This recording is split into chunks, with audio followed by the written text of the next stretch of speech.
মোবাইলের volume button এবং power button একসাথে চেপে স্ক্রিনশট নিলে ফোনের কত বড় একটা ক্ষতি হয় আমরা সহজেই বুঝতে পারি না। ফোনটা ঝাঁকি দিবেন, অটোমেটিক স্ক্রিনশট হয়ে যাবে। এতে করে ফোনের ভলিউম বাটন এবং পাওয়ার বাটন চাপতে হবে না, বাটন দুইটা ভালো থাকবে, আপনার ফোনটা অনেক দিন চলবে। কিভাবে আপনি আপনার ফোনে এই সেটিংসটা করবেন যাতে ঝাঁকি দিলেই ফোনে স্ক্রিনশট হয়ে যায়, চলুন দেখিয়ে দিচ্ছি। আমার স্ক্রিনে খেয়াল করেন, আমি আপনাদের ডিটেলসে বুঝিয়ে দিচ্ছি। এই কাজটি করার জন্য আমাদের গুগল প্লে স্টোর থেকে একটা অ্যাপস ইনস্টল করতে হবে। তো আমি গুগল প্লে স্টোরে চলে গেলাম। এবার গুগল প্লে স্টোরে সার্চ বারে চলে আসবো। সার্চ বারে এসে আমরা জাস্ট স্ক্রিনশট লিখে সার্চ দিব। এখানে অনেকগুলো অ্যাপস আসবে। এর ভিতর থেকে আপনারা এই যে এই অ্যাপসটাকে চুজ করবেন, স্ক্রিন মাস্টার স্ক্রিনশট মার্কআপ। এটা টাচ করলাম। আমি আপনাদের লোগোটা দেখাচ্ছি। এই লোগোটা দেখেন, এই লোগো দেখে এই অ্যাপসটাকে আপনারা ডাউনলোড করবেন। আমি ব্যাক করলাম। এখানে দেখেন স্ক্রিন মাস্টার। তো আমি অ্যাপসটাকে ইনস্টল করে রাখছি যাতে শর্টকাটের ভিডিওটা দেখানো যায়। এবার আমি এখান থেকে ওপেন করে দিচ্ছি। এই অ্যাপসের বাই ডিফল্ট কিছু পারমিশন দিতে হবে।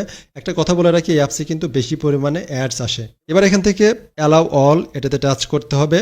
এখানে দেখেন আমাদের এই যে tap to turn on screen capture, first of all আমাদের এটাকে এখান থেকে অন করতে হবে। এবার এখান থেকে সেন্ড টু নোটিফিকেশন অ্যালাউ করে দিচ্ছি। এবার এখানে দেখেন recording or casting with screen master, এটাতে ইন্টায়ার স্ক্রিন মানে ফুল স্ক্রিনটা সে স্ক্রিনশট নিবে। এবার এখান থেকে আমি স্টার্ট বাটন পাবো, এটাতে ট্যাপ করে দিচ্ছি। এবার এখানে click to capture screenshot, double click to save directly, next এটা ক্লিক করলাম, ওকে। এবার দেখেন যে এখানে কিন্তু একটা অ্যাডিশনাল সেটিংস আছে। এই দেখেন একটা বাটন অ্যাড হয়েছে। আমরা যদি আমাদের ফোনটাকে এভাবে ঝাঁকি দিলে স্ক্রিনশট নিব, এই সেটিংসটা করব। শেক টু টেক স্ক্রিনশটস, এটাতে টাচ করে অন করতে হবে। এবার এখানে দেখেন এটা ইন্টায়ার স্ক্রিন থাকবে। এবার এখান থেকে একইভাবে স্টার্ট অপশনে ক্লিক করব।